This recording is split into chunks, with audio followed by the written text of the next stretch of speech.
back again. We make it sound like there's big breaks in between, but actually with a bit of yarns this time. That was all right. Back with Chris May. We've got, or Maisie, as he's known when he gets blown up. We've got here Australian of the Year finalist, co-founder of Young Veterans, Australian Army. He was up at B Squadron, got blown up, got a few haters. He was on the Zero Limits, 116, if anyone wants to follow that up. And moving on from episode 1, we're going to go with his second and the follow-up to post-army sort of scenarios. So since then, run me through discharge, because they tried to kick you through med discharge, but obviously they didn't make that stick. So yeah. Well, I kept it going. I fought that tooth and nail. Did you get back to Mech 1? Or I don't even know what it's called anymore. J2 or something now, which is like permanent access to medical. I don't know, something like that. Yep. I got a pretty messed up spine and brain now, so yeah, I got a scoliosis carrying a backpack wrong with only one strap, so I feel your pain. Yeah, it's much the same. I just got my DVA claims put through after 11 years or 12 years. Sorry, I got my DVA claims through finally. Just needed a good doctor that knew how to do it, and yeah, according to them, I'm a head on a stick. Like that's the injuries that I carry from the bomb blast and beyond. You're RoboCop. I wish. You got a pair of lungs and a brain. That's it. That's all it's working. The brain is arguable, but yeah. But no, they try to get rid of me, sort of thing, and I fought it because I said I still have service that I wanted to give and do my bit for the, I don't know, I still kind of believed it. I mean, you got another 6 years out of it. Yeah, I got another few years and a bit more experience as well in going to ADFA and then obviously to the School of Armour and teaching the next generation of officers was really good. In a way, when I think back about it now, because I was teaching them about the officers that, teaching them to become officers that they should be. What not to do. Yeah, like don't be those. This isn't, Zulu Wars. It's not like you can't do that shit that we used to do back in the old days. It's a new style military, and you've got to think dynamically and that sort of stuff as well and respond to the threats as appropriate. And then obviously from that, I went to the School of Armour and I was teaching the next generation of soldiers coming into the Corps where I was 10 years prior, I was getting guys through that were under 18 that were rocking up to the school, and I'm like, I've been in your shoes, boy. Like, I know what's going on here, which was really interesting too, because that was their first step in the Corps, and that's where I was, we were kind of capturing them. So they're coming out of Kapuka, they're like, this is like the army. And I was like, Kapuka is not the army. Yeah. No thanks. You're still going to get beasted while you're here because we're going to make you into soldiers that can go out there and, kill the enemy. Kapuka world's so bizarre. It's a unique experience. Yeah. It's so weird when you graduate and it's like, you've got like some dude in catering corps and, all that whatnot. And you're like, yeah, why? Yeah, it's interesting. And then you hear about them later on in life. You catch up with a bunch of dudes and you're like, oh, what'd you do? And they're like, oh, I was in, catering, or I was in an ordnance corps. And you're kind of like, yeah, sick. And like almost similar before. I've never been field before. And you're like, what? Yeah. But yeah, interesting stuff. Have you bumped into any of your instructors from Kapuka? From Kapuka? Yeah. In Queensland, he was working for Telstra, and he yelled out at me. No shit, he yelled out. He's like, Maisie, and I was like, holy shit. Dingo was his name. Yeah. He was 3RAR, and he was there for our like ops and field phase. We had a bandy for the first 6 weeks, which was good because it was the drill phase and marching around stuff. Yeah. And bandies can play instruments, so that was pretty good. I bumped into both of them actually. One of them, Joey, went back to trade school and was a craftsman. So I outranked him the second time I saw him. He was the private, always a craftsman, and I was the corporal. And I was like, hey, what's going on, man? But then when I was walking through Brisbane one day and there was this dude up a thing on a pole working on a Telstra line, and he's like, Maisie. And I turned around like, holy shit. And he's like, hey, man, what's been going on? And I was like, not much, just hanging out in the army. What are you doing? So funny seeing dudes outside after you've like known them. Like, there's some of my mates of mine now that were complete clusters when I was in the army, and now they're like national managers of certain things. And it's hilarious. It's crazy, isn't it? It's, and hats off to them for doing well. But it's just funny that you've got your OR mentality, like your other ranks instead of officers. Like officers, when they get out, they're sort of like, yes, well, we are going to be managers because that's what we do.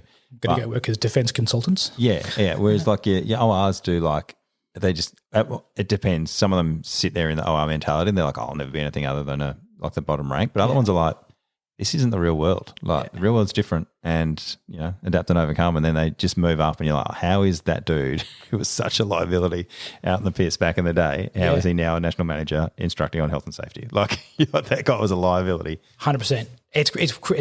It's weird, but also really cool to see him thrive. Like just seeing dudes, and you're like, that's pretty cool. Going out and doing something different. I love seeing what the boys are up to. There's always some interesting stuff. I mean, I went to a cafe about 6-7 weeks ago, I went to a cafe and up on the wall there was like this military calendar. It was all the greased up dudes without the shirts on with six packs. And one of them was the engineer corporal was in my car when I got like blown up. Oh, right. Like no shit. I looked at it and I was like, holy crap, it is him. And they're like, do you know him? And I was like, no. Like I'm a subscriber on his OnlyFans. I was like, oh my God. I messaged him and I was like, hey man, you doing calendars now? And he's like, oh yeah, I thought I was going to go to the gym for like, 7 days a week and 5 hours a day. I might as well just do something with it. And I was like, yeah, whatever works, bro. Like, yeah. And you're like, do you want to be a fiery? We've got calendars.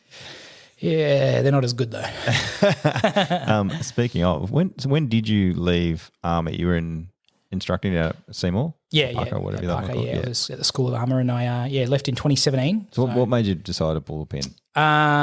Mostly it was when I had my promotion interview with the schema rep, and obviously there's a career management agency. You walk in, you sit down and they're like, hello, such and such. Have you completed your courses for sergeant? Whatnot, we'll promote you in the next 12 months, 18 months sort of thing. And I walked in and he called me the wrong name. He's like, hello, Corporal J. And I was like, that's a different guy. Because there was a guy called Corporal J and then there was me, it's Corporal May. And obviously he walked, he's like, hello, Corporal J. And I was like, I benefit of the doubt, like you're just a senile old warrant officer. Yeah. And I was like, okay. I was like, hello. And he's like, yeah, so you've completed your courses and we'll get you promoted to sergeant next year. And I was like, I haven't completed all my courses. I've still got 2 to go. He's like, oh, hang on a second. Pulls it up. Oh, you won't get promoted for the next 3 years. And I was like, what? And he goes, well, you've fallen behind your cohort of your peers. And I was like, yeah, because I was doing rehab for like 2.5 years. Like, so it's about that. I got blown up. Yeah, legit. I went, I fought tooth and nail to stay in, and you're not even going to reward that with like, we won't, the excuse was you've fallen behind your cohort. We'll have to wait until a spot pops up that we can slot you into. And I was like, well, that's essentially asking for someone to leave the military or someone to die, which is kind of weird way of looking at it when all my mates were all starting to get promoted to sergeant. They were second-year sergeants. Some of them were in their third year already. And I was like, oh, crap. So then, it was this point in time where I rocked up and I was a corporal still, and all of a sudden one of my mates was a warrant officer. And I'm like calling him sir. And I was like, it doesn't feel right to me. Like in deep down inside of me, I was like, I've fallen so far behind from what I was as that 16-year-old kid that joined the army, right? Yep. I'd fallen behind, not by way of my own fault, but by way of just the circumstances and the cards that were dealt to me. Yep. And I was really disenfranchised with that. I was like, well, I fought to stay in and I represented army. And I was like, nah, man, this is bullshit. And I kind of got really, really stroppy with it at the time. And I started exploring other options. So I was like, I'm going to transfer to aviation and try and become a pilot. And I was like, not with your back, you're not.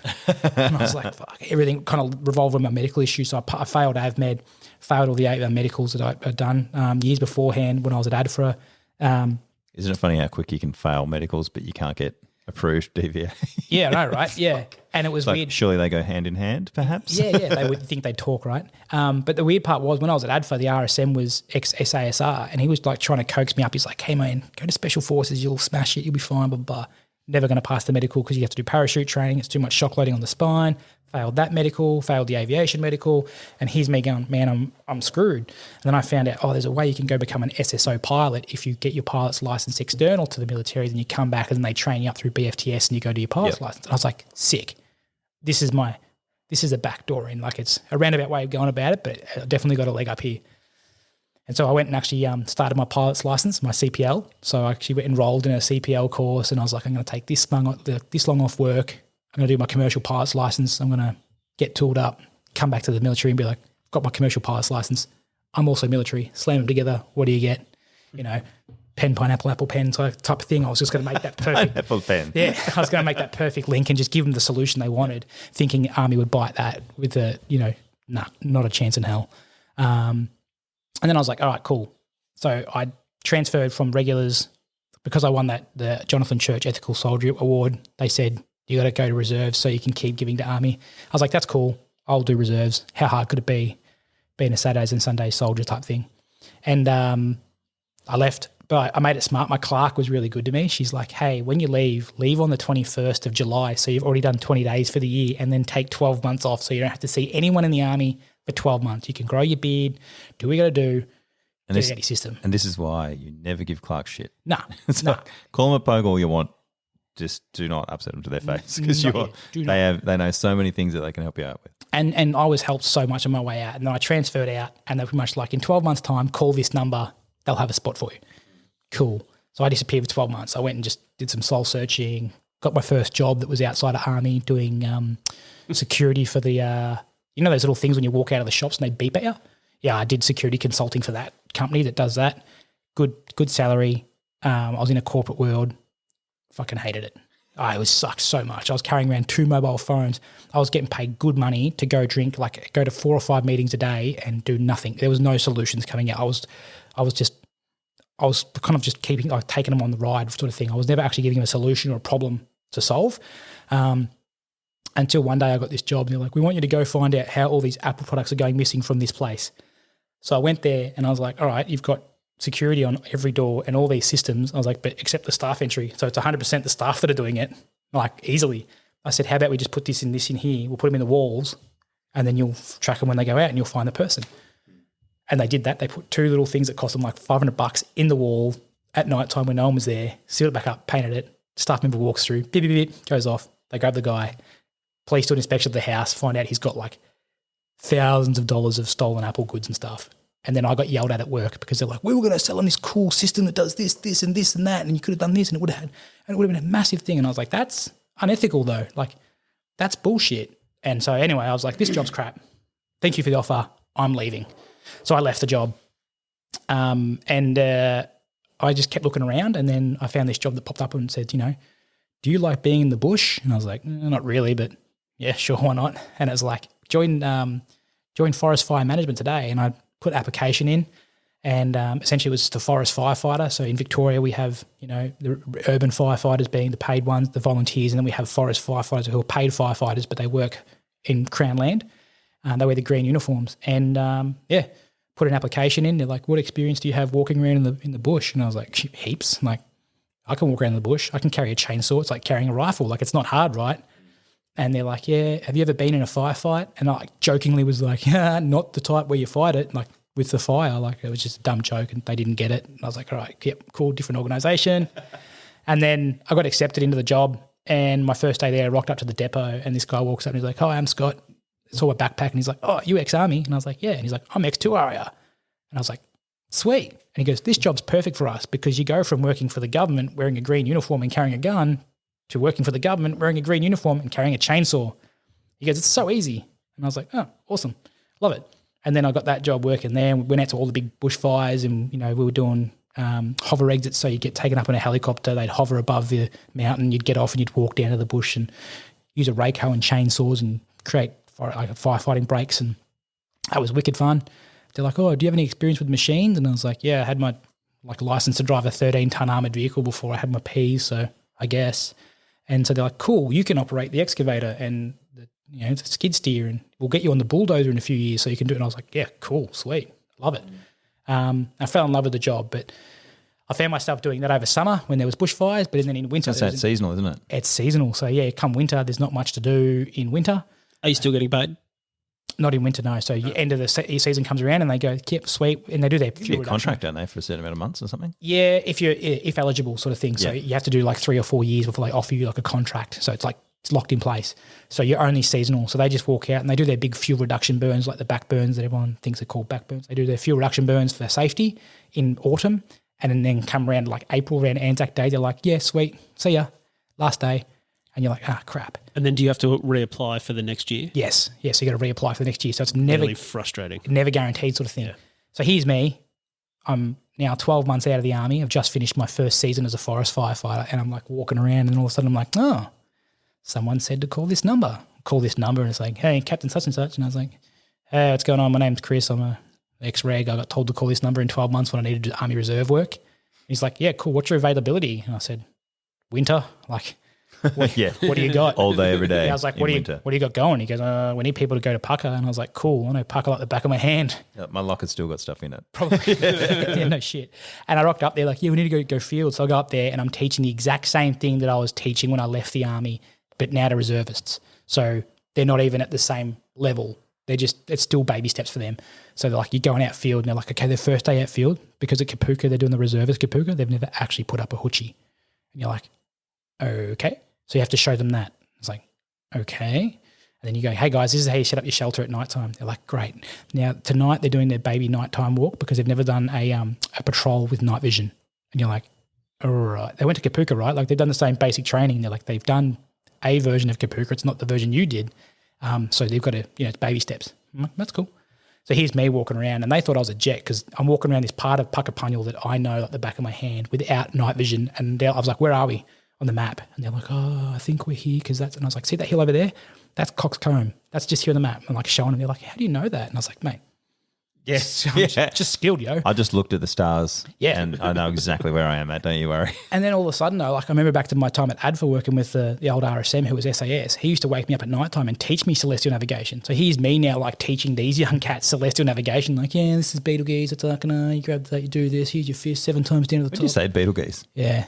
As in like Beetlejuice, the movie? Yeah, or? yeah, that's a similar type name.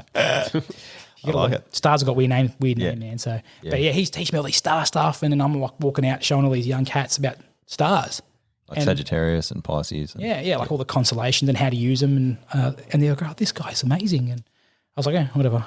And I did that for the winter, so I ended up finding myself working winter as like they call it a super chock. So when you just go there and you essentially just continuous full-time service. Never heard that one. Super chock. No, because CFTS you get taxed and stuff, right? So CFTS you're on contract, so you get normal, you get the same like benefits same benefits as a reg. If you're a super chock, you just max out how many days you do. So you get 100 days a year, you might do 99 in a row. Yeah. Like, so it's good for the army because they're getting their worth out of you, but also it's good. You're not doing your minimum 20 days or 3 days a year. You're doing a big block of training for them and you're helping them out. And I did that all the way through till the fire season starts kicking off, and then all of a sudden my phone rings and it's like, hey, you applying again? And I'm like, yes. And they go, cool, we'll save your spot. And then they're like, yeah, we're going back to work on October the 18th. There's a big bushfire kicking off out Gippsland. You coming? And you're like, sweet. And then you just go jump in your slip on and grab your saw and away you go. So I did that for a few years, and then my last big fire was in early 2019. 1st of May, I think it was.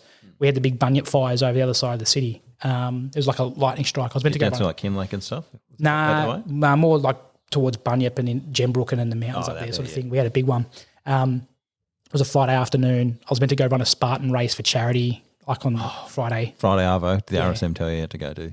Dude, I was put out bushfires. I was sitting there. You're not leaving until you non-tech the tanker. Yeah. So I'm sitting on the roof of this tanker, like putting these big stickers down, which the helicopters can see if we get close to danger. And all of a sudden, I just hear this crack, crack, crack, lightning like strikes, and I go, oh, "That's not great." The local CFA siren goes, "Woo!" Starts kicking off, and I'm like, "Oh crap!" Jump on the radio, and I speak to Pete in the fire tower, and I say, "Hey, Pete, what's going on?" He goes, "I've got 3 columns of smoke in the park, and they're building." I'm like, "Oh, okay." And it's like that scenes out of have you seen Planes Fire Rescue? If you haven't, it's great. Good scene. They get the park fire. It's really cool. It's a kids movie, but it's a cool scene. They play AC/DC. So there's this, really cool part. So I'm in the vehicle. All of our guys were out in Gippsland already fighting the other bushfires out there. So it's just me and this other person in the unit.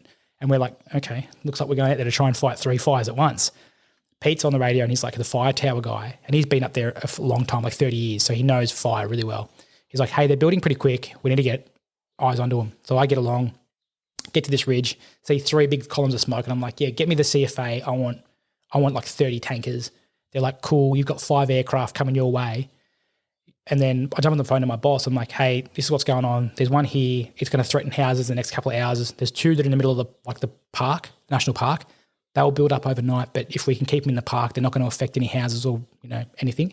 He's like, yep, cool. Focus on that one fire up there. I want you to knock that one down. I was like, yeah, cool. I said, there's aircraft coming in. Do we have like the air controller guy that can do it all from the helicopter? And he's like, nah, he's away, like out with the big fires.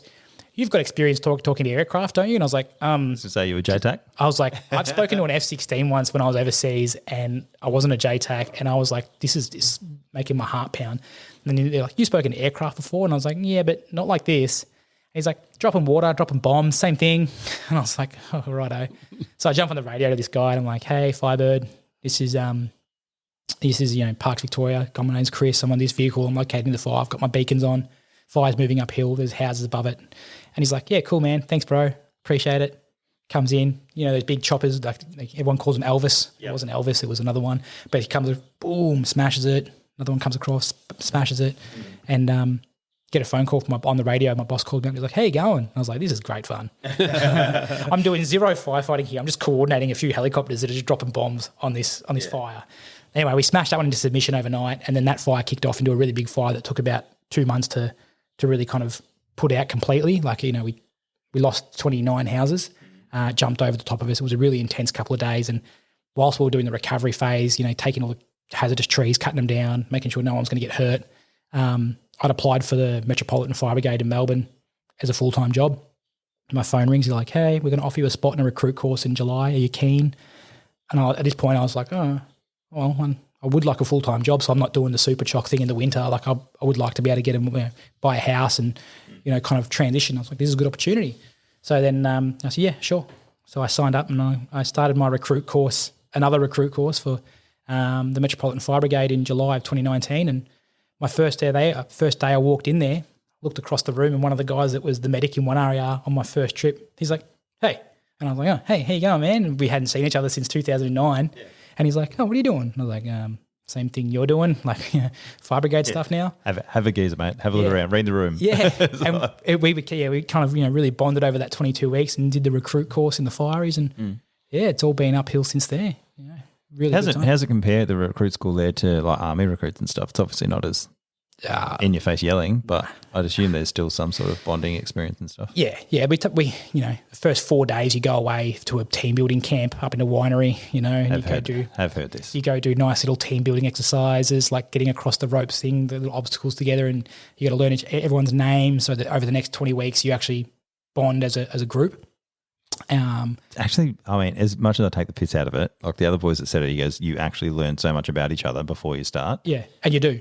You really do. Like, you learn people's names, you learn their family, their history, background, you learn about their previous job, you learn everything about them, and then you start the course. So there's none of that friction. You know that old, you know, the storming, forming, norming, performing. Yeah. You've already stormed and formed on those first 4 days, and then beyond that, it's just the norming and performing. So that becomes your status quo. So your recruit course kind of flows very easily. Everyone's a team player. It's funny when you have your mates in, like for me it was police and army and stuff, but like you have your mates that you're just like, fuck, imagine doing this course with a mate. Yeah. And it's like, which is pretty much what the fireys do. They make you mates in the first 4 days. Yeah. And then now you're doing stuff with people that you want them to get through because you're like, you know, you guys are all pretty much mates now. Whereas a lot of selection courses, you're pitting against each other. Yep. So they're like, don't get to know each other. Well, that's like you ain't going to all be here at the end. Yeah. You know, like 10% of you won't pass this course. Yep. That was a really interesting part, though. On the first day of team building, they turned around and said, "Hey, you've been competing with each other to get this job. It is one of the most competitive jobs in Victoria to get into. You have been competing at every stage. That needs to stop. Now you need to start working together." And you're like, yeah, see, it's a good point. Like, you know. Yeah, well, you're here now. Yeah. And you are. And they go, "You're here now. You're in the job. Be mates," because at the end of the day, in the fireys, once you're on station, that's your family. Like, you're living with them. You have lunch with them. You have dinner with them. You have breakfast with them. You might go to a job together at some point. Sometimes the tones go off and you have to go outside, you know. The jerks and the cops call you up and they're like, "Hey, can you come deal with this for us?" I always used to love on night shift just driving past, seeing all the lights off and all the trucks in there, like, F these blokes. I'll be like, sirens, lights, let's go. "Oh, we got a job," and you take off real quick. Yeah. Doesn't disturb us though. No, well, it wouldn't. You've got like soundproof rooms and all sorts of stuff. Made us feel better though. Oh yeah, all right. You guys get a little jolly out of it. On my way to my next 7 jobs that I've got to go to. Yeah, the ones that are all banked up. Yeah, but like, it's really good for us. Like, your team building, it relates to what you do in the job. And then obviously when you go to an incident as a fiery, they're very dynamic again, much akin to other emergency services. You need to have someone a cat up a tree, there's a false alarm, there's like safety cap a tree, save the bird in a tree, save the bird stuck in an antenna, there's a calendar you've got to be on, there's like... Have you actually seen a real firefighter though? Some of these dudes don't have good rigs. No, I know. I don't have a good rig, and I sit down sometimes and go, I could be in a calendar compared to those guys. There are some guys that you look at and you're like, Jesus, you should be in the calendar. But probably shouldn't start with this with Chris. He likes to challenge people to things. We've already got a fiery we're trying to get into the calendar. Yeah. Fun enough, there's actually in the firefighters calendar another bloke that I served in the army with. He is in New South Wales fireys, and he's in it. And I was someone sent it to me and said, "This guy says he's ex-military," and I looked at him and I said, "Correct. I know his first and last name, and I know exactly what he does because I served with him in 1RER." If I've actually sent this to his unit. Yeah. His old unit. Yeah, well, actually, right. So it was. It's really good though, and the fireys is you go to an incident and sometimes they're quite traumatic we do medical responses here in Melbourne. So we're going to some of those traumatic arrests and whatnot, and they can be quite confronting. But having someone that there's a lot of like car crashes and stuff you got. Like I take the piss, but you guys are always, and like you guys turn up. I mean, obviously because you're doing nothing, but like you always get there. Like whereas with coppers is everyone's always doing some other job and you have to try and get them to leave that job to come out. Whereas you guys, like as soon as it goes on, what do you out of the station, like 3 minutes or something? Faster than that. Is it? 90 seconds. So we're going to be out the door in 90 seconds and we're going to be on scene in 7.7 minutes. That's the benchmark. And that's from being asleep. Isn't there different stages though, like depending on the jobs or how quick it's got to be, or it's all the same? All the same for the metropolitan, so the paid fireys in Melbourne. The volunteers have got different areas. So when you go to a volunteer station, some stations are urban and they've got 3-minute response. Some are rural and have 6-minute response, and some are really rural out in the farmlands and they might have a 10, 15-minute response. Just because they've got to put the cows away, get in the car, get to the tanker sort of thing. Which is still a lot of the times faster than other services. Oh, yeah, hell yeah, absolutely, yeah. And it's the same like with the SES, with their road crash rescues. Sometimes they're out the door in 6 minutes, but they're on scene. There are benchmarks that the state set for how you can be doing it. So, but for the fireys in Melbourne, we're out the door in 90 seconds or less and we're on scene in less than 7 minutes. And that's normally 2 trucks. So that gives you 8 firefighters the ability to start work and put the fire out, save a life. Then for medical responses, we have 90 seconds out the door, but it's only 1 truck because we essentially become the CPR crew for the ambos so that they can do all the important stuff like drugs and airway management, and we're just there to smash ribs and do CPR.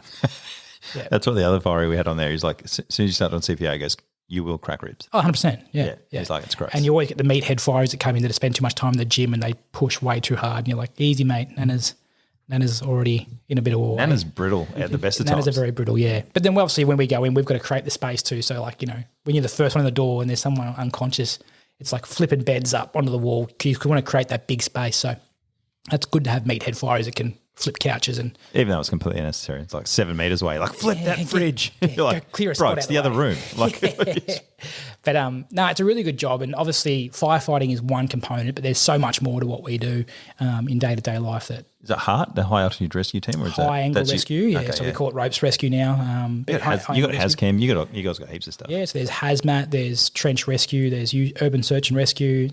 Obviously heavy rescue, which is your vehicle rescue. So obviously road crash is considered part of that. Is that what you do now? Yeah, yeah. So where I work, we've got a heavy rescue. We do our training out in Derrimut for 4 weeks, which is amazing. They just, get cars and they just constantly going. You just constantly always just cutting a car up. Here's a dummy. They smash the car up, go get it out. And it's like when they get to the stage of getting someone out of the car, the instructor jumps in and goes, all right, don't drop me.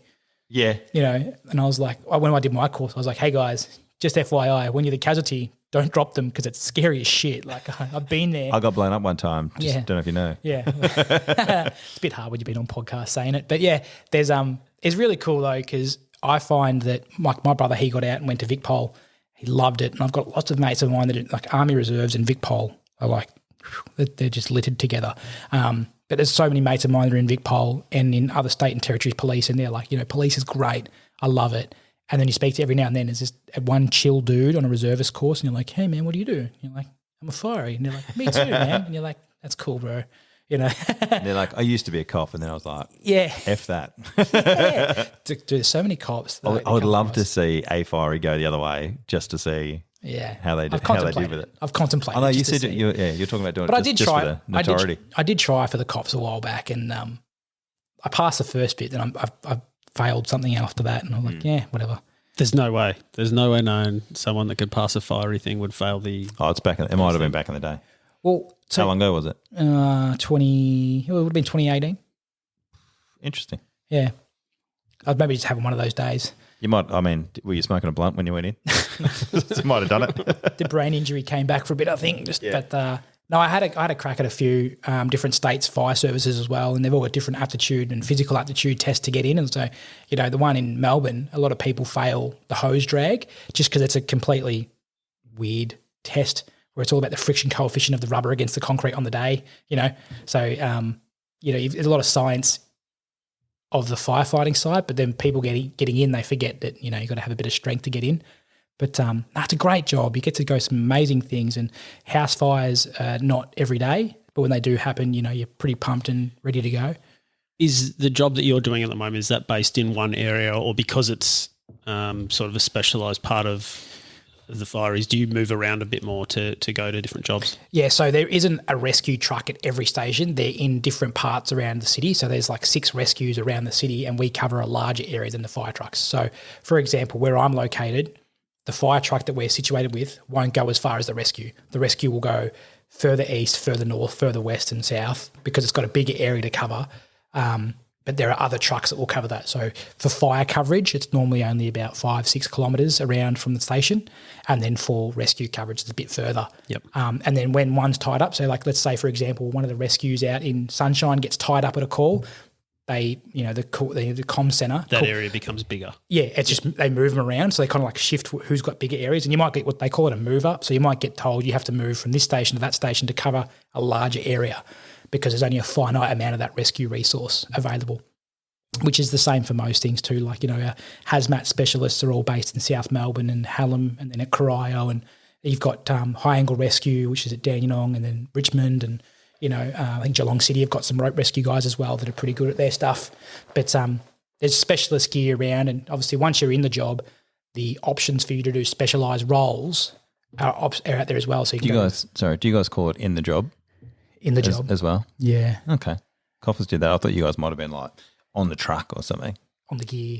Someone That's says, the calendar crew. I don't know That's how the that calendar works. crew. Well, this is the thing though. Someone goes, "Oh, once you're on the gear," like they say that, and you're kind of like, "Yeah." They actually say on the Yeah, no, like no, yeah, like they actually legit say it. So it's called catching the gear. like on the tools sort of thing. Yeah, Gotcha. yeah. So you're saying like catching the gear, but if I say it to cops are like, "You already on the gear," and you're like, "No, different thing, man."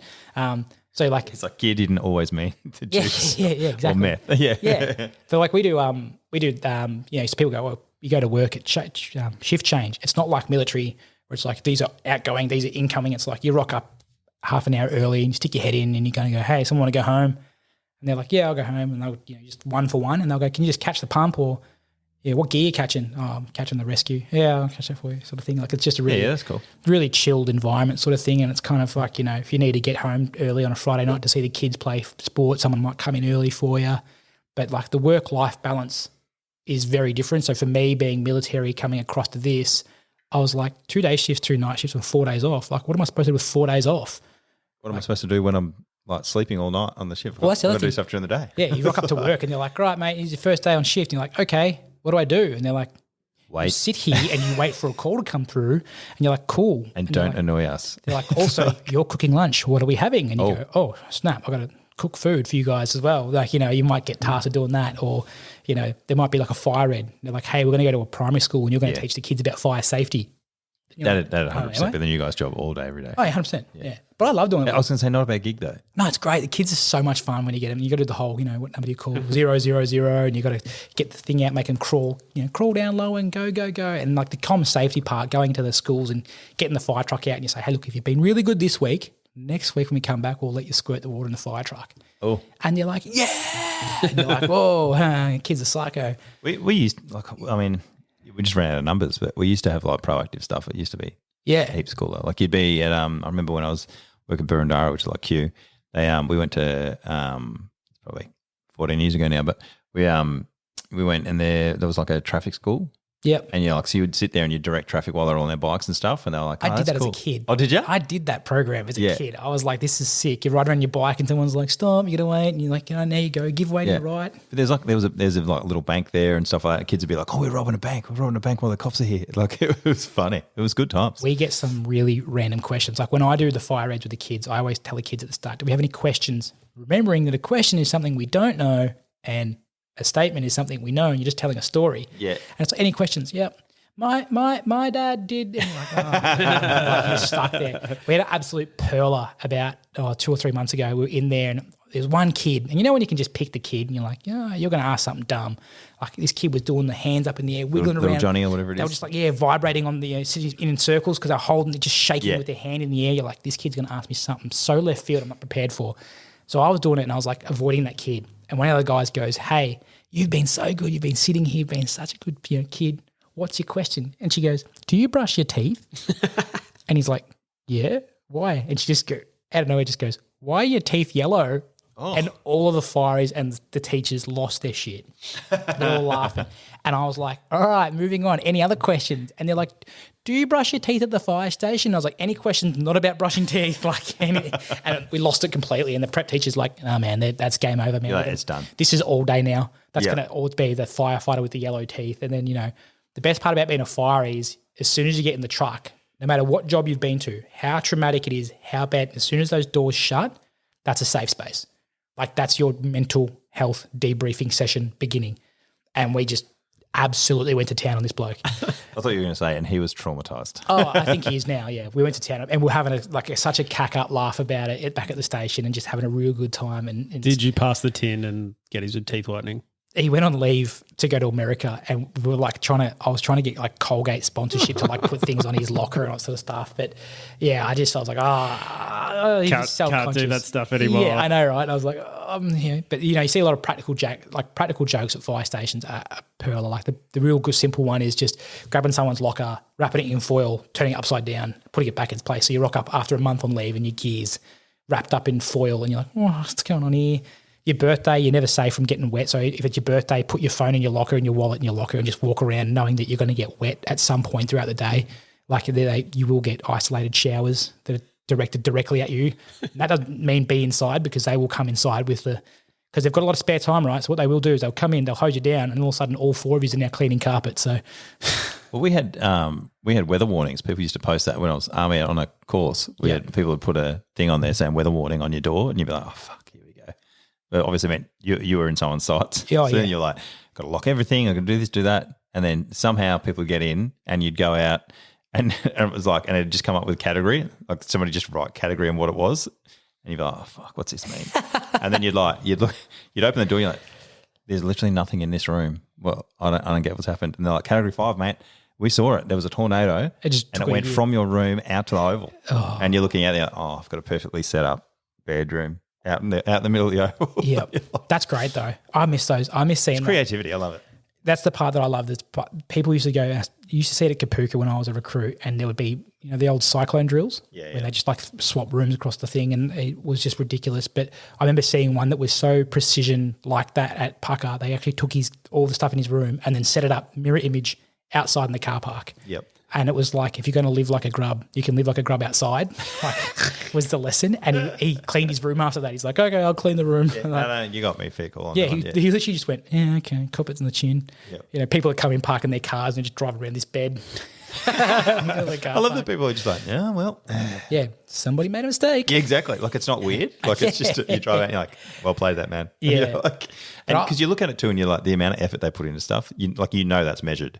Like he's measured it beforehand. He's written down. He's done a little mud map on his book, and he knows exactly the distances. And you're like, "Yeah, he's figured it out. Yeah, take a photo, make sure it's good. Yeah. Oh, I love it. It's so good. And there's some really I've seen some really good practical jokes in the fire brigade too, where it's actually like the best one. The most simple one is where there's only one station in Victoria that has the fireman's pole. Really? Yeah, number one station, which is in Eastern Hill, and you only take the pole if you go into an emergency call. It's not for fun. Right? Don't use it for fun. Take the stairs, all right? Yeah. And there are people, there's big crash mat at the bottom, but there is one of them where they've got doors at the bottom. So if you close the doors and someone goes down, they're stuck in there. So if you get some guy that keeps using it, someone just closes the doors. And when they go down there, you've got blokes that are blocking it at the bottom. And they just stand up the top. And it kind of looks like that scene from Silence of the Lambs with the guys. Like it puts the lotion on its skin or it gets the hose again. Do they lower him something in a bucket and stuff? I've never seen that. I've seen him walk in there with the hose reel and just be like, you messed up, boy. Like, and a couple of buckets fall down and all sort of stuff. And then the guys are like, yeah, loud and clear received, got it. Well, that was my 17th one. That's fair enough. Yeah. And they let you get away with it the first few times. They're like, yeah, get it out of your system. Yeah, I get it. It's a pole, it's new. Yeah, get around it. Big pole. Yeah. You feel like Fireman Sam. It's like, you're not a real firefighter. Especially if you've got the only one. I'd be on a different truck going, oi, that's our mission. We need to get in and use their pole. Yeah, wait for a call, yeah. Didn't sound great. It's just like, go again. You do you, man. Yeah. But there's two poles there. One, because it used to be an old fire station where they used to just wear their dirty gear up in the kitchens and sleep in their gear, and then when the tones would go off, it would be like just down a pole on the truck, out the door, right? This is when Melbourne used to burst into flames every 20 minutes or so. But nowadays, one of the poles goes into the engine bay and one of the poles goes down into what we call the transition area where you get dressed into all your gear. And I remember being there one night and the tones went off and I got up and went to the door, opened the doors up and slid down the pole, still kind of half asleep sort of thing, get to the bottom and I'm standing in the middle between 3 fire trucks in the freezing cold in the middle of Melbourne winter. And I was wrong pole. Wrong pole. And like run across to the station. Like, It's not here. yeah. You like run all the way across the other side. You're like, what's going on, you know? Yeah. But so the stations are all built like that because some of the stations are still from old horse and cart days. And in Melbourne, there's one of them in West Melbourne, which is it's just got when the tones go off, there's a stairwell that goes outside, but that's because they used to have it as their entrance when they used to go across to the pub for dinner or whatever, because that was the way the fire brigade used to be back in the early days. The tones go off and I instinctively think, I have to go downstairs to where the fire trucks are, I'll get dressed on the fire truck. You follow the stairs down, all of a sudden you're standing in the middle of a street and there's people like, going home from the nightclub or walking down and you're like, I'm not supposed to be out here. Turn around, the doors are going up. You like run back under the doors to get dressed so you can catch the fire truck, But it's a great job and I really do. It's if you're thinking about the fire brigade, give it a crack. There's so many ex-military people in any state fire brigade. They take you in a heartbeat. Especially the ex-coppers, they come across. Well, it's funny because if you've been defence and then you've gone from that to police, you've already done 2 lots of training. They know you can be trained. They know you're not going to freak out when something happens or whatever. And then having the police after army, they know that you can do night shift. They know that you can do shift work and stuff. So you've pretty much ticked every box they need to do. Yeah. Besides, you need to do more than 5.1 on the beep test. That's your one drawback. Yeah, 9.6. Once you get past it though, it's all cruise. Yeah. I haven't run the beep test since then to see if I could run 9.6. I do my 2.4K runs just to see how I'm tracking against the young whippets in the army. But I think WA is 9.6 on the beep as well. Yeah. As in like for that police. just relates to how much air is in your cylinder. So 9.6 is the VO2 max requirement to wear a BA cylinder to get half an hour out of it. Oh, okay, that's all it comes from. It's just genius. Yes, there's something to that one. Yeah. So it's actually related to if you can run 9.6, you can use the volumetric capacity of air in a cylinder in roughly between 25 and 35 minutes, which is what you want because you don't want someone who's going to be like 5.1 the beep test and they're sucking so much air that they can't go in, do the job, save the life, drag them out. You need to have people see that at the helicopter underwater escape training stuff. Like people go in, you have these tiny little tube. You would have done it. I love it. It's the best. There's always someone that freaks out. Yeah, and there's like people there, and you get this little tube, and you can go so far on it if you're chilled. Yeah, as soon as you're not chilled, that thing lasts all of 8 seconds. I love the fact that I don't know when you did it, but for me it was kind of crude. They had a cage that just rolled over. Crap, They go, right, you do a few runs and, every door you could get out of, everything worked. It just went upside down. Was it Townsville, the crab pot? Yeah. Like they did. Literally just a mesh box. Just the box. It's the inside of a helicopter. And then they do there's divers in the water and then they do the one, right, this door doesn't work. You can't go out over this one. There's someone dead in this seat, so you have to use this, and this door. And there's always someone who freaks out and there's a door right beside them, but that's the door they've said they're not allowed to get out. So instead of just going, oh, shit, I've stuffed up and getting out that door, they start panicking. And for some reason, I just used to find it so funny. Like, dude, just go out the fucking door that they told you not to go out of. But, yeah. We did it with a bunch of people that had to go onto oil rigs. So when I was in Townsville, they rang up because we took over 161 Squadron's old compound. So we were just a walking gate down and they walk up and go, hey, we need some volunteers to go to the Hewitt and fill out the rest of the course because there's some guys, civvies that are coming on to do it, to go on some oil rigs or something. Yeah, like whatever, cool. And I was pissing myself because the old, who can swim very well, who can't swim very well. Here's a red hat. Here's a red hat for you. And then all of a sudden you're like in the water and it's like, all right, guys, here, it's simple one, first one, everything, all the escapes work, sort of thing. Brace, brace, brace. And like you hit the water and it's not even at your shin level. And this dude next to me was like, out.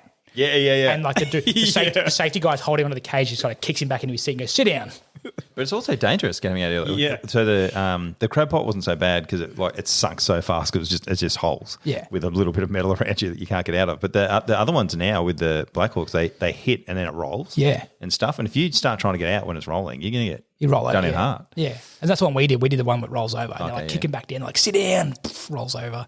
And then you're like, now get out. And then they're freaking out and they think they're pulling themselves up, but they're pulling themselves down. The divers are just sitting there watching them like, you'll figure it out. I love it when they're like, you need to do cross cabins. You need to get out after old mate goes. They're the worst because you're like, I'm going to be here for a minute, mate. So Yeah. I'm going to take my time, especially when you see the dude and they're like, no, I'm not doing it. And they're just shaking. The red helmets are just sitting there shaking. You're like, Yeah. come on. I've had him. You're all right. I had this one guy, Nordo. He used to hate it and he'd like punch you in the arm, but underwater it doesn't really make much, like it's not really doing anything, but just wearing you out. And then I could hear him swearing at me under the water. And I was like, right, I'm going to have to go because that's all his air does. Yeah, he's wasting air. Yeah, Yeah. he's sworn all his air out. Yeah. I was like, right, I'll get out. But geez, that was funny. It's good times. Yeah, good times. See, that's a good time. When I say before. It was a great time. I just made a barbie. Yeah, like you were going Nordo. to work to do half a day of work and have you a were having a barbie. barbie. It was awesome. Like Best clearly, day ever. obviously, Nordo hated it and Hendo jumped in. He died. was always He had to someone that get hated CPR it. to bring it back. Yeah. Yeah. It's good fun though. Oh, hilarious. I love it. It's great. So you've been a fiery. You've done all this other cool stuff as a fiery. And then you've decided you're bored again because you got so much time off and you've gone into the stair climb. How did that come out? Did you invent that or was that just something you jumped on board? No. Another guy invented it, and it's been going on for I think it's 11th year now. So what is a stair climb? So essentially, the Melbourne Firefighter Stair Climb is just where a bunch of guys and girls come together that are fireys, paid volunteer forest fireys, and they climb stairs to raise, kind of commemorate the 9/11 attacks where 343 firefighters died. Obviously, a lot of the FDNY firefighters that died were last seen climbing up the stairs to Everyone was running in when they were going up. That's a big thing. And these stair climbs kind of kicked off around the world at the time. And in 2019, I just got into the job and I was sitting around and it was COVID. So COVID had just hit Melbourne, and it was like Diamond Princesses in Sydney, lockdowns occurring across the country, mental health was on the decline rapidly around Australia. So I'm this young fella on this job at Richmond Fire Station, and they've high angle rescue, so they've got a climbing tower at the back. With steps up it. And I was like, oh, yeah, I'll jump on this Melbourne Firefighter Stair Climb event as a virtual climber because we couldn't do the physical event in Melbourne. So I jumped on and I was like, what can I do? Oh, I'll climb the height of the world's tallest building. So I was on shift, on a night shift. I wasn't sleeping. And I started climbing this tower, right? was everyone else sleeping? And they were just like, shut up. Shut up, watching the footy. Yeah. So I Keep that stair climbing to a minimum. you're tying me out. But yeah, I ended up climbing up to the height of the Burj Khalifa, so the world's tallest building, and I raised like $4,000 for charity, for a mental health charity being Lifeline. After obviously your deductions. Say again? After your deductions. Yeah, that's my deduction. Yeah. Sorry, who did you raise the money for that one? That one was for Lifeline. For So we Lifeline. raised money for Lifeline, which is really good. $39 is what it takes to answer a call here in Melbourne. So, quite quantifiable when you look at it, and that's 390 phone calls answered just by that one interaction. And to be fair, we've had like as coppers, we've had Lifeline calls that come in. They're like, I'm on the phone to old mate, and he's currently at such and such. Like they were tracking him or whatever it was, however it was they were doing it. Yeah. And then you'd go there and you'd kick a door in, and he'd be with a rope around his neck and stuff. Yeah. So And they do it amazing definitely stuff does there. amazing stuff. Yeah. Yeah, 100%. And then, I did that stair climb and I was like, yeah, it's pretty cool. Fast forward 8 months, we're still in lockdown in Melbourne, right? And it's starting to look real dire. Like this is when Melbourne was really struggling. Police were out. There were coppers that didn't want to go to work because they were like enforcing people to be inside. Like it was really draining on everyone. We all remember it. And as the fireys, we were getting called to like back alley streets in Melbourne where people were trying to have their garage doors open with a pot fire in the middle, kind of sitting there talking across their driveways. Yeah. And then the neighbour down the street's like, this guy's being a fire. And we'd rock up and be like, all of a sudden all the doors would just shut. There's just fire in the middle of an alleyway. You're like, all right, guys. All right. So you guys finally felt like what it was like to be a cop. Yeah. No come on, one guys. wants you there. Yeah, come on, guys. Come back out. Anyway, we got to the point where I was like, I'm going to do it again. And I was going to be, on September 11, I was off shift. So I was like, what can I do? Something big. I'll try and raise some money, try and get the veteran community involved, all that sort of stuff. So I rang up my local gym. And the guy up there is her husband is an SCS volunteer. And I was like, hey, man, I want to do this stair climb event to raise money for Lifeline and emergency services and build awareness. What do you reckon? And he goes, yeah. I said, can I borrow a stair machine? And he's like, yeah, we're not using it, so sure. So like under the cover of darkness in the Dandenong Ranges of Melbourne, we're moving a horse float with a stair machine in the back of it trying to drop it off because we're still considered metro for some reason. Still probably easier to have just got a key to his gym and gone in there on your own. Well, that's a good idea. Did not think about that. So I went to I had my shed at the backyard. We put this stair machine in my backyard. I put up a big wall and I, got live streaming and had like a little tribute thing set up. And on September 11, I stepped off for 17 and a half hours in my turnout gear with a BA on my back. And I climbed 41,185 steps, which is the height of Mount Everest in steps, which is 3,488 floors. And It took me 17 and a half hours. I watched a couple of movies, a couple of podcasts, and then for the last 2 hours, I just pretty much Just cried. legit just was in agony for the last 2 hours. I ended up finishing at like 3 a.m. Did you have, you said you're live streaming it. Did you have people like at least there so you could see people saying, oh, you keep going, good job and all that sort of stuff? I did, yeah. That'd So be interesting. and my phone died a few times. So I was like, off stream for a bit and then back on for a stream. And then there were points where I had to have breaks from climbing the stairs because my muscles are cramping up. So I'd run down my back driveway. So I'd get out and I'd be like, I'd do 3 or 4 laps. But it was like when Forrest Gump breaks out of his braces. I was like, got out of it, come back in, and then it just kept chugging into it. And did that. And I raised like 25 grand doing that for Lifeline. And I was like, whoa, that's unreal. That's pretty huge. Who are the people that are donating to this, and how are you getting them to donate? Essentially, I was just on full Facebook Live and doing streams, and I was posting a link to the Stair Climb page, going through the foundation and just going, look, donate here, you get a tax deduction. I know it's tough.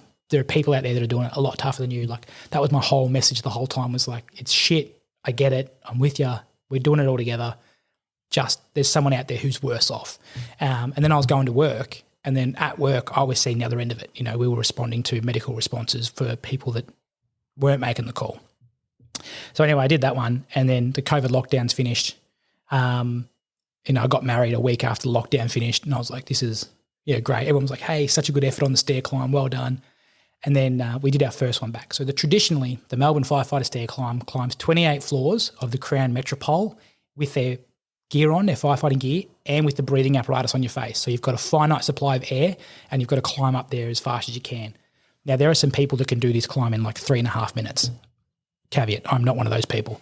I do not climb that quick. I did it the first time on the Crown location in 2022, and I did it in I think it was 6 minutes, which I was pretty impressed at. I was like, yeah, that's not bad actually, pretty good. It is such a physical challenge, but it is more of a mental challenge. So I put it into context, right? We raised a lot of money for Lifeline, and when we did it, I remember being in my own head, like you've got this breathing apparatus on your face, you're breathing in a finite supply of air, you're climbing stairs, you look up and there's a sign, it's like 26 floors to go, and you're like, shit, and you're already starting to stress, right? And you get to level 10, it's like 16 or 18 floors to go, and in your head you're like, I'm not going to make it. I'm not going to make it. You get to one that says 5 floors to go, and you're like, I might be able to make it, sort of thing. And then you get to the end and you get to the top and you've got to run across like 10 meters of flat area to get to the finish line. And it is the most rewarding 10-meter walk of your life you'll ever do. And then you finish the crossing line, and then these volunteers come out and just like rip off your gear so you don't collapse, and because you're so hot. And I did it that year, and I think my first time I did it, I think I raised like $20,000 again, like $23,000. I was like, oh my God, I'm pretty good at raising money, actually. You're very good at raising money. So they actually invited me to come be an event manager after that. They said, hey, you're really good at raising the money. Can you help us motivate people to raise money? I was like, sure. So I came on as an event manager for it, and essentially I took a few people under my wings, and I was like, hey, I'm going to help you raise money, and see if you can beat me. And I helped one guy whose brother passed away from cancer. So the next year we decided we were going to raise money for Peter MacCallum Cancer Foundation and Lifeline. Because obviously a lot of emergency services people, specifically firefighters, are exposed to a lot of heavy metals and toxins and smoke, and they get cancer at 4 times more likely than the general public, right? And then obviously things like police officers are more likely to get it because of the shift work and just their body being under constant stress and pressure. So there's a lot of stuff like that goes on. So had Tom, and Tom was his younger brother unfortunately passed away from cancer. He'd been a CFE volunteer as a junior, worked his way up and was an operational firefighter, and he passed away. So I helped Tom out, motivated him, organised interviews for him, helped him kind of build his team out where he lives, and then he nearly beat me. So like that year, I think he was about $50 behind me when they announced the winner of the individual fundraiser. I was so proud of him. I was so proud. This guy is just such a humble country boy, and he was just like, oh, almost gotcha. And I was like, next year, mate, keep doing it. And so last year, 2023, we raised $641,000 for Peter MacCallum Cancer Foundation and Lifeline and the 000 Foundation. And we get split 40-40-20. So 40% to Peter Mac, 40% to Lifeline, and 20% goes to 000 Foundation, which is a really small charity that provides grants to emergency service workers and families who are going through tough times. And I'll speak to that in a bit later if you want. But this year I was on the event team for the stair climb again, and the target this year I said, let's go big, let's go $750,000, let's go $750,000, see if we can smash it.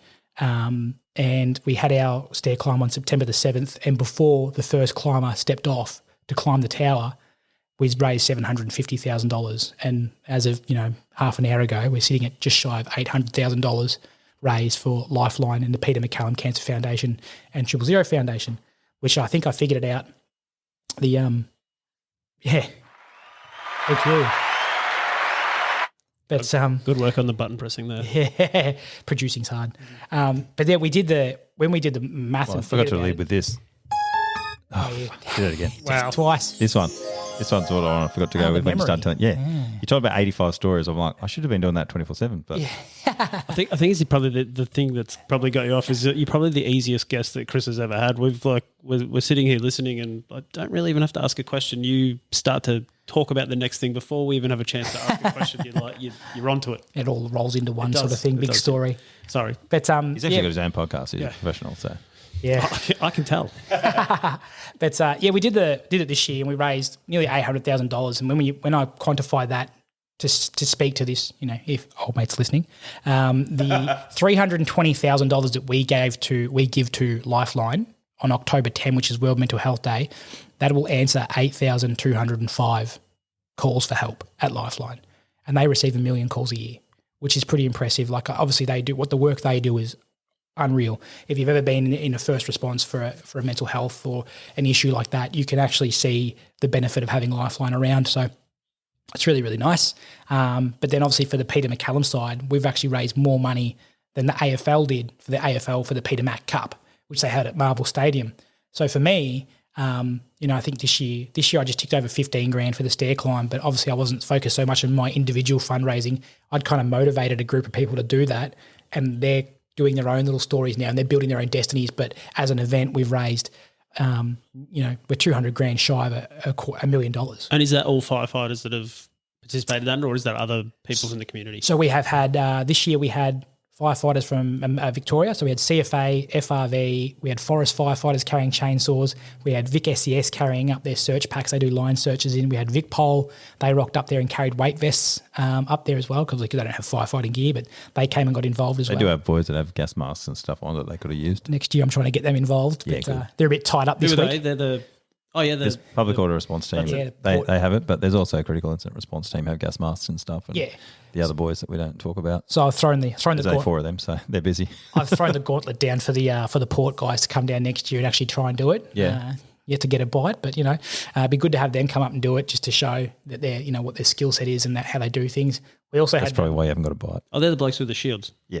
They're busy, real busy at the moment. Yeah, the last couple of days. I think. Yeah, but then I got we also had fireys come in from New Zealand. We had about 15 fireys from New Zealand. We had fireys from Queensland, New South Wales, South Australia, Western Australia. Have you had any civvies though, like any celebs and stuff? I saw Buckley was wearing some gear, but so Bucks wore one of the fireys gear from the MFB who was diagnosed with MND for the Big Freeze 6. Oh yeah, gotcha, so he wore that. But we had Jonathan Brown do it a few years ago, and next year we might have a celebrity, but stay tuned on that one. So I've been throwing the gauntlet out to a few celebrities, been like, hey, you think you're tough with your Marvel movie ridiculous abs? Come and try and climb some stair climbs on BA, you jerk. Goggins will be there. He'll just keep running. He won't stop. The stairs will finish. He'll just keep going up in the sky. He's crazy. But yeah, we've done some really interesting stuff with the stair climb, and it's really good because it brings all together everyone. So it doesn't matter what service you belong to. We even had an AV paramedic climb up one year with a Core Pulse, which is the automatic CPR machine on their back, which was pretty cool just to see everyone come together. What's that weighing it at? It's about 15 kilos, all their gear, if they do have to carry it all. But the event itself goes over a day, but it takes months of organisation to get it going, up to the stuff. So we're really proud. This year we had 727 firefighters climb up, managed to get on all 3 of the major news networks. We got Channel 7, 9 and 10 come out and have a look at it. And, we raised over $750,000 for charity, which is something to be really proud of. And, that's just one of the things I think to raise $750,000 in an event team is a pretty good feather in your cap. Yeah. So I'm pretty proud of that. And how did you get into M&D, the Big Freeze? So the Big Freeze 10, I got invited. So where I live up in Emerald in the Dandy Ranges, one of the locals. He's been suffering from MND, but he was a recipient of Fight MND's medical treatment program. And he's actually, well, as he put it, he's 6 years past where he's supposed to be. So he's been alive for 6 years for the trial medication that he's got received through Fight MND. So he threw the gauntlet down for a few people of local notoriety to come and be involved in it. And I got an Instagram message that said, hey, you've got a blue check on your name. Your notoriety. Yeah, and they said, you were Australian of the Year. You should come do some stuff. And I was like, yeah, okay, sure. And Like I almost was. Yeah, I was almost, yeah. And then they said, yeah, I'd like to, do it on behalf of the fireys. And I thought, yeah, great. I'll go down in some firefighter gear. Easy does it. It's just cold water. How hard could it be, right? And they ring me up and they're like, you can't go down in firefighter gear. You need to do something fun. So I'm like, oh, okay. Well, that's not fun. I was like, firefighting gear is awesome, bro. Yeah. Plus I've got heaps of it. Yeah. And so I was like, what do? I was thinking about it for a while, and obviously I got my son at home who just turned 1 at the time. I'm sitting here watching the Wiggles on playback constantly. Wiggles, Wiggles, Wiggles. And then Anthony Field walks out on the screen. He's carrying bagpipes and he's got some dudes from the army there. And I was like, hey, that guy's in the army. I'm going to message him and see what he does. So all of a sudden I get onto Instagram, DM Anthony Field, not expecting to ever get a response from the Which Blue one's Wiggle. Anthony Field? Is The he? Blue Wiggle. He's the Blue Blue Wiggle. The OG Blue Wiggle. He's the Blue Wiggle. Yeah, he's the big deal. Yeah, OG too. And so like that's a big thing because there's 8 Wiggles now and only 1 OG left. So he's The only ones I know is the Blue Wiggle and whoever Jeff was that needed to wake up. Wake Up Jeff. Purple? Murray, who he's purple, and then it was Murray who was red and Greg who was yellow who had the heart attack on stage after the bushfire relief thing. So he's a Heart Foundation kind of ambassador now. Oh. Yeah, I did a lot of research when I'm watching the Wiggles now. Yeah, fair enough. But Wiggle Anthony, savant, yes. yeah. So Anthony was he was in the army, and he was in 5RAR, and he was obviously in P&D, pipes and drums, and he's a bagpiper. So I messaged him on Instagram, and I was like, "Hey, my name's Chris. I was in the army. You're in the army. You're doing Wiggle stuff. I'm trying to do Wiggle stuff. I'm looking for a costume to go down the slide for a big freeze event, and I don't want to go buy some cop-out dress-up Wiggles outfit. I want an OG Wiggles outfit. What do you reckon?" I get a message back, send us your mobile number. And I was like, it's got to be his PA or something, just send me a thing. So I send my mobile number, and all of a sudden my phone rings, and he's like, oh, g'day, mate, it's Anthony Field, how you going? And I was like, no way. And my wife, I had my phone on loudspeaker, and my wife was there, and she's like, oh, my God, you're on the phone to the Blue Wiggle. I'm like, yes. It's funny, other people were like, oh, you met Ryan Reynolds. You're like, no, I'm on the phone to the Blue Wiggle. Yeah. He rang me. He rang me. Yeah. And I was like, he's like, hey, man, don't worry. I'll send you something down. All good. No worries. Such a good cause. Well done. I love that. Like one of our biggest celebrities is literally a Wiggle. You know, like you look at overseas and people are like, this guy. They're all like movie stars or whatever. Watch the doco, man. Our They're guy's the Blue Wiggle. It's so good. They're huge. They're huge. They're bigger than AC/DC on their documentary, The Wiggles Hot Potato. It's like they're bigger than AC/DC. They've made more money, and they've got like I didn't know this. They've got other countries that don't speak English where they've got Wiggles franchises, and it's like there's like a Spanish speaking Wiggles, and it's the same thing. There's a purple one that has to wake up all the time too. Like it's carbon copy just straight across, and it works. But the songs are so good. Anyway, so I'm on the phone to Anthony Field. We're texting back and forth. He's like, send me your address. I'm like, yeah, cool. And it's like a week out from this big freeze event that I'm doing in the Dandenong Ranges. And I'm like, he's forgotten about it. He's too big a deal for this. All of a sudden, ding dong, doorbell, open up, package, flip on the back, Anthony Field, Wiggles headquarters, address. I was like, no way. Crack it open. And there is a blue skivvy and the blue pants with the blue pinstripes down the side. And I was like, oh, my God. And he's thrown in an extra shirt for like the crew shirt for one of the shows. My wife now, it's like, she's like, that's mine. I'm like, cool. And then he rings me up. He's like, hey, did you get that? And I was like, yeah, I got it. It's all good. And he goes, are you coming to the show next week? We're in Melbourne. And I was like, oh. I see what he's done. He wants me to buy a ticket. He's like, no. He goes, how many tickets do you want? I'll organise them for you. So he organises me a bunch of tickets to go pick up at the ticket box. Like at the box. Wow. Yeah. I go to the box office. I'm like, Anthony Field left some tickets here for me. And I'm like, oh, here you go. And I'm like, holy crap, this is awesome. If you don't know who that is, it's the Blue Wiggle. It's the blue one. And and then I went to the show and my son had an absolute ball. Like at this point he's like 14 months and he's like all actions go, watching the Wiggles. He's having a time of his life. Your missus obviously lost her shit too. Yeah, absolutely. Yeah. Strong John was there, man. The new Purple Wiggle. That's what they're all about now. Okay. It booked out. There's only like 5 dads in the crowd, but there's a whole lot of mums. But so we did the fight big freeze MND sort of thing, and there was a Hawthorn player. We had one of the Hawks there. We had one of the North Melbourne boys there. Crawford? it's probably Harley's going to kill me now because I've forgotten his name. He's one of their big stars. He got named All-Australian on the Australian team. I don't know. Sure. He's killing me Shane now. Crawford gets a run all the time. But he's not currently playing. Oh, so he's not a He's a current player. Oh, right. Yeah, gotcha. Yeah. He's a Michael Jordan? I actually don't know anyone from sport. Yeah, I don't even know anyone from AFL anymore. I'm the same. When people go, what team do you go for? I'm like, I don't want to mention it. I go for Essendon. I go for Essendon. And then it's like really hard because all I can remember are the Glory Day players when we won the premiership. But yeah, so I went to the Big Freeze sort of thing and I rocked up there and you got I had the dressing gown over the top of it with my name on it and they're like, who are you going to be? And I like rip the top off and I'm like, give them the old finger wiggles and I'm like, I'm the blue wiggle and everyone was cheering. It's got big support from the crowd. I will say this though, I'm probably about 15, 20 kilos and probably about 15, 20 centimetres taller than the blue wiggle. So the skivvy was skin tight and makes it real hard to kind of, look, it was a very tight skivvy. It's good. We're looking at a picture at the moment. Yeah, that's what I'm pointing at to the crowd. I like these, like, look how far down the skivvy comes down my arm. Yeah, it's like I pulled my sleeves up sort of thing. But, I jumped in. You can literally say, you're like, this is real tight around my waist. Oh, yeah. Yeah, I was not impressed by myself. But, all for a good cause. And we raised over $100,000 for MND, which was massive.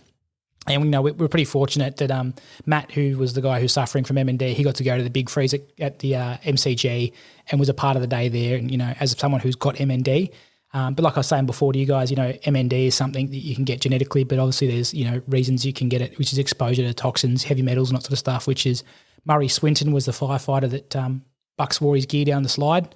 And then it was only a few months after Bucks wore his gear down the slide that Murray passed away from MND, So all my things nowadays that I do for charity, I do a lot of things outside of what I do and it's all to raise money and awareness for our Just look at the Bunyip fires. That's the Bunyip fire. Yeah, it's cool, isn't it? That's a huge fire. I was trying to find you a Hawthorn player, but I didn't put him in there. I got distracted. Well, there you go. Harley's going to make, my mate Harley's going to, he didn't mention him. He's got a little man crush on him.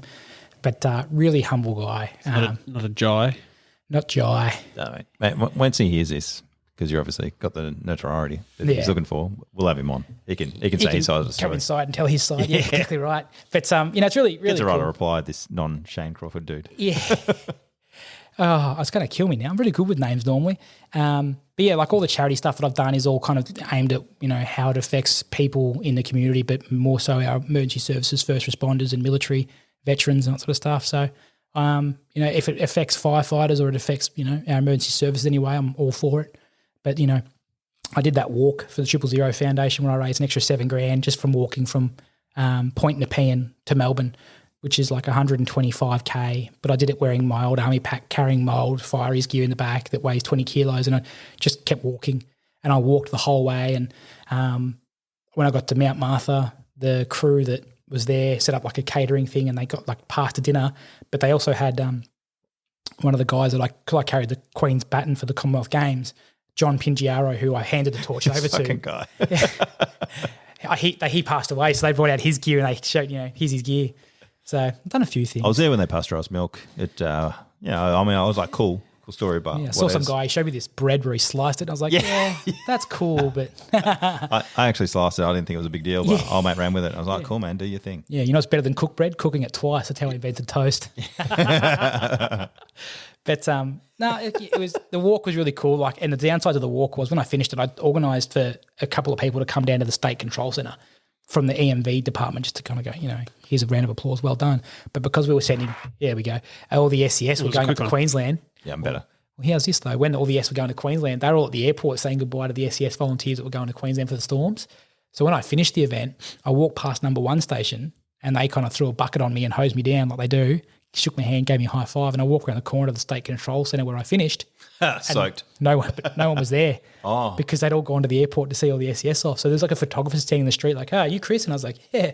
And they're like, cool. And I just like collapsed on the ground because by this time the arches of my feet had collapsed. Yeah. And I was like, and I just gasped. So then, stumbled over the line. There's like nobody but an empty Blue Wiggle concert. You know what? It was fine though because I raised $7,000 and it went and helped someone that needed it, which was kind of cool because I know that money got sent out to someone who really needed it at that time.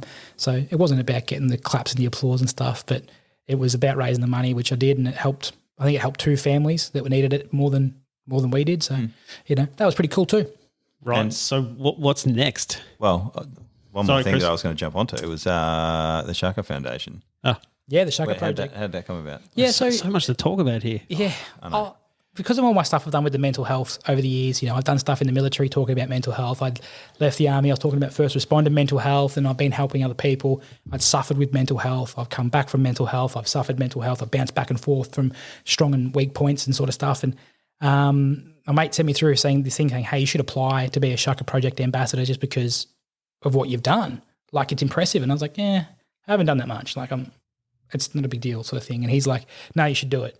And and then This fucking guy. this guy, and then he just turns around and he's like, just do it. And so I put down thing and I just, he said, what's your Instagram handle? What's the thing? And I just kind of ticked on it.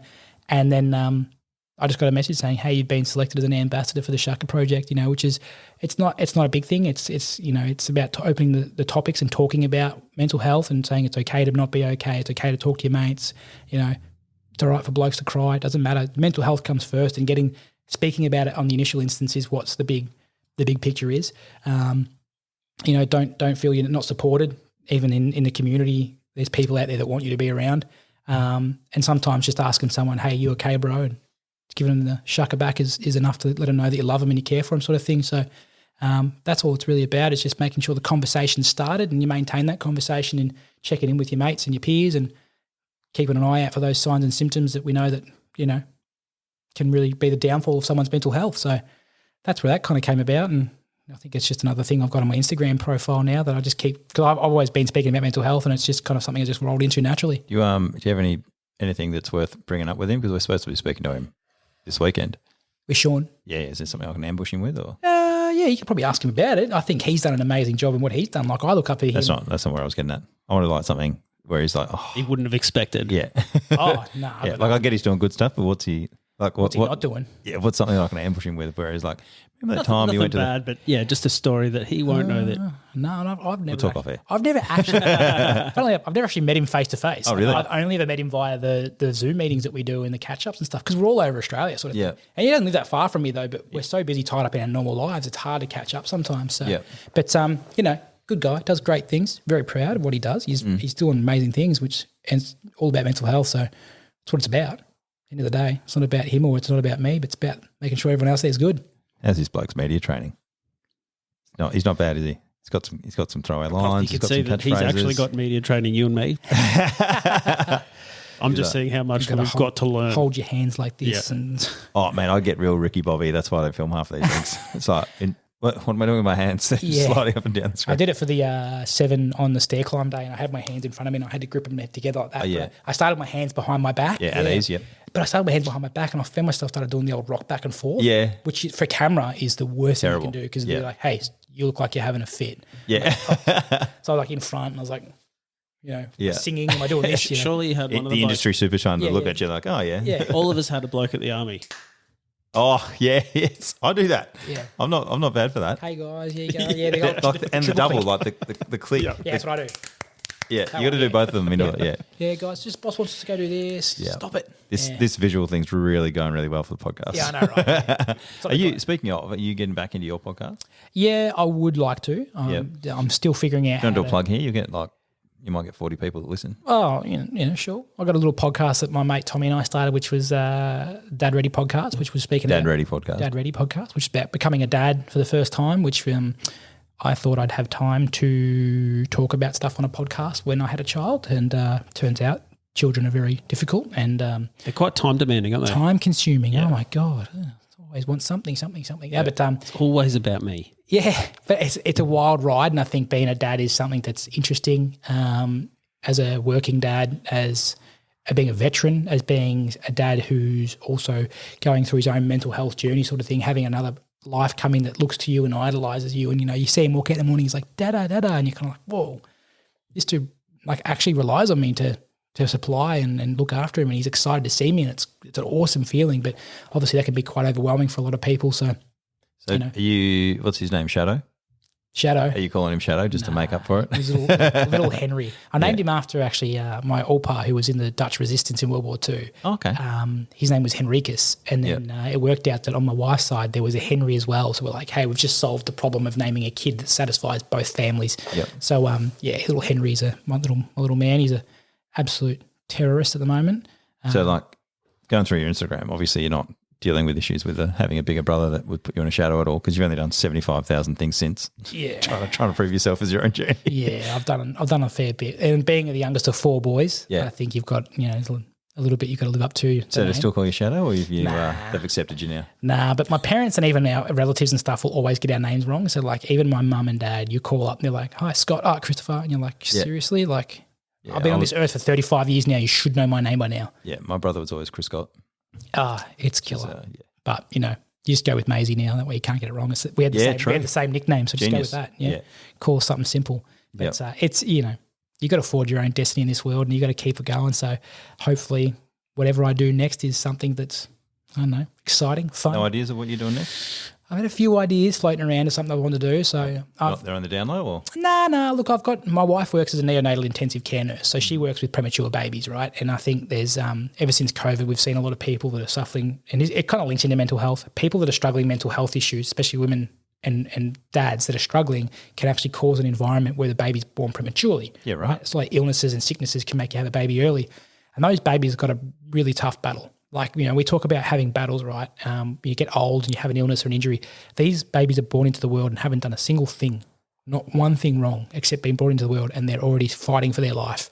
And they are fighters from the get-go, right?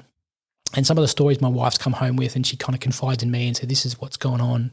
And you just hear the stories and you're like, holy shit, that kid is a hero before it's even taken its first proper, opened its eyes. But obviously there's not a lot of funding. So we look at the Royal Children's Hospital's Good Friday appeal. That's just RCH that gets that money, right? Which is one of the hospitals. But there's more than that do work around there. So one of the ideas I had floated, just in case you're wondering, the Purple Wiggle does it. No, he does Premiers, Run for Premiers, which is another charity event. But I thought it'd be really interesting to do something to try and help out the premature babies, link into that kind of aspect and kind of help dads speak about their journey as well. There's some really unique non-for-profits that work in that sector. Obviously, not all the babies survive, and there's some charities that help out with those families after their event where their little babies don't make it. But obviously, I've still had a few things in my head that I want to do for first responders. I've had an offer to walk to Adelaide, which not sure about. It's a long walk to Adelaide. But your mate here was going to run there. You're going to run to Adelaide. That might be something you guys could talk about off air. I haven't talked about this. I've only talked to you about this, Chris, so that's as far as it goes. That's as far as it goes at this stage. Well, as far as it goes, it sounds like about 770 kilometres. Yeah, it's just locked it in for you now. Yeah. Like, damn it, I can't pull out of it. We do talk about challenges here, Fitzy. We do. Well, I thought about doing it with a stretcher as well. Getting an ambulance stretcher and refitting the wheels and trying to because we talk about road trauma and obviously being in a road crash rescue role at work. I've always thought about where let's say you have an accident in Mildura, your road trauma hospital is the Alfred in Melbourne. Yeah, that's a flight. And if I were to walk from Mildura to Melbourne with a hospital gurney or a stretcher gurney, it's a lot better to have places like the Ambulance Victoria helicopter, and you obviously have the Royal Flying Doctors that can transport patients that need care.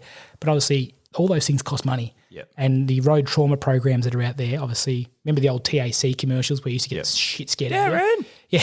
Yeah, those don't happen anymore because of people, it's too much. They were so good though. So good. Wasn't it? They created so much, and everybody remembers it. Everybody that saw those remembers those ads. Can't even listen to Powderfinger anymore without that. Oh, yeah. Coming around again. You're like, oh, crap. But those things that happen, there's a lot of kids that are getting involved in road trauma and road collisions that we can prevent that through those road accident groups and stuff like that. So there's a few things in my head that spin around in circles, but at this point in time, it's just kind of see how I go for the rest of the year and mellow out, and I'll take on another challenge next year maybe. Who knows? Maybe I might do the Peninsula Walk again, but I'll try and drag a few more people with me this time, so I might even walk around, come over your side of the city. I like the fact that you already know that it's going to be some kind of pain that you're going to inflict on yourself. Yeah. When he said, I was with him when it was like a walk or a run or something, but then when you said stretcher, I'm like, that's like 4 dudes. Not a stretcher carry. It's on wheels, so you just push it. So it's like one and then. Oh, so you can just be one person. Yeah. Now get around that then. Get around that. I'm not doing like an army stretcher carry. Yeah. Change. Yeah, No, I was like, there's four handles there. This is too risky. I don't want to say something. No. He'll be like, you should jump along. No. Nope. I'd love to do a walk where you actually do like the same thing with the trolley, but start because I didn't know this when I did the walk from Point Nepean. And from Point Nepean to Mount Martha's like an 8% incline, or it's like it's a really small incline in the term of inclines. So walking up there, I was like, man, this actually really sucks. It looks flat. It's not flat. It's a small incline. And you get to Mount Martha and it's like a 40% incline. You're like, all right, this is a hill, but you didn't know you'd be you probably could have worked out the Mount Martha part by the mount. Yeah, 100%. But then Mount Eliza's not really a mount, but it's a mount, type thing. It's got a word there that probably should have given away something about inclines. Yeah, it gave a hint sort of thing. But, I thought about doing a big walk around the bay, start at Point Nepean at Quarantine Bay or Quarantine Station and then kind of go around and then catch the ferry for the last bit. But I feel like if I sat in the ferry for half an hour across there, your legs would probably seize up and you wouldn't be able to make it. That's what makes it exciting. That's good. You can get a coffee. Yeah, for beer, 15, whatever you want. $15. Yeah. I reckon they'd support you if you I reckon they would too. I could get a recovery punter as well that'd like sit there and chuck you on a recovery machine. You'd probably feel better. Yeah, actually a good idea, wouldn't it? Yeah. But it would put them at the veteran games. Put a treadmill on the ferry, so you can keep walking. You just keep walking. Well, there's a place at P3. They were at the veteran games. Yeah, they're based out of Port Melbourne. Really? They'd be able to tee you up. Yeah. Oh, well, maybe there's something in the works we could make up in the fly. But for now, I've got all these ideas going around. But for now, it's just I've got dad duties, and obviously we've got Christmas coming up, so I'm going to figure out that problem for the next little bit. And then keep Fitzy in the back of the head if you want to run long distances, because I'm not doing it. But running, Fitzy, I can drive. I'll meet you at the end. I've run a half marathon, and I thought I could run 2, and I did. And then someone's like, "You should do the Puffing Billy marathon," and I was like, "You should shut your mouth." I'm not getting any younger, and the joints. Every time I do something running related, like a half marathon was pretty tough. And I've always said in my head, I'd love to do a marathon, but I'm 100 kilos, and it's hard to drop it. I've got big, powerful legs, but big, powerful tummies. You're big boned. I was like, yeah, that's fair. The big, powerful tummy is not coming off anytime soon, unfortunately. So, Fitzy's, him and his mate Nick are going to be doing the Surf Coast 100. Is it Surf Coast 100? I keep calling it the Coastal 100. Yeah, you do. Yeah, they're doing that, so that'll be on the 21st. That's insane. It's a big thing. You're welcome to get around that. Maybe do it the year afterwards. I'll come down and clap you on at the end, mate. Yeah. Well, you can rock up with me. I've never been the guy at the end that claps someone to finish. I've always been the guy finishing. People are like, yay. And I'm trying to get a little crew together, so you're welcome to I'll come down for a drive down there. Yeah. I've got some little microphones on the way that I'm going to try and get to the hydration station and then run with them. You could probably run further, actually. We're hoping to get my offsider on for this. So I'm doing this one to get him through it. So we're going to talk about you're the support guy. I'm the support guy. But sort of. He's running 100K. Doing it with him. But yeah. He's a support guy all the way. I'm kind of that guy that I'm happy to hurt myself if I can help someone else as well. But I'm not like you in any way where like you're kind of amazing. We're making a lot of money really to help people. Quite impressive. Thank you. Appreciate it. All right, mate. Not bad. Anything else you want to go with? What's your Insta? You can see me on Chris May _Oz, which is on Instagram. Oz AUS or OZ? Nah, okay. AUS, yeah. I'm trying to make sure that I wasn't getting confused with the Chris Mays that are all around the world, so make sure I put what country I'm in. Wise. Yeah, but I've got some interesting stuff coming up in the future too. I know that I've been working with Damien Tomlinson, who's a commander that lost both of his legs below the knee. He was on Hacksaw Ridge, the movie. We're going up to Sydney for a project with him soon. So, keep your eyes out on that. It's a really interesting project about veterans and post-life service and mental health sort of stuff. So it's all under him. He's been running that for the last year and a half. So it'd be interesting to see the unveiling of that project. And, that's about it. Otherwise, if you're anyone on listening who's an emergency services person, September next year, keep the date free. Normally the first Dan Caruana. Yeah, first or second week of September, I'm in Melbourne Firefighter Stair Climb. So we'll take everyone, and we're looking to get some big teams together to try and raise money. So there is an award for the team that raises the most money. Yep. Currently, that trophy sitting in South Australia because the South Australians beat us. So I'd love it to come back to Victoria. To the Melbourne Stair Climb. So if anyone from the police from which was it, the port unit? Port unit. Anyone Public order response team. Right. Can be anyone. It can be GD copper. I don't port care. Drinkers, whatever it is, like the guys like port drinkers. The officers' mess is coming down. Yeah, the guys that do all the What.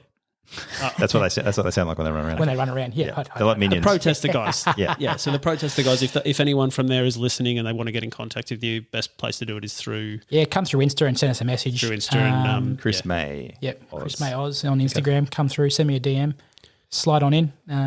Yeah. You'll know it's him because there's about 4,000 photos of him doing different events.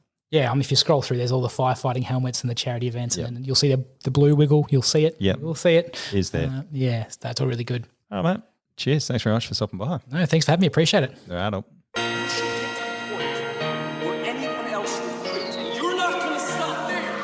Just do it.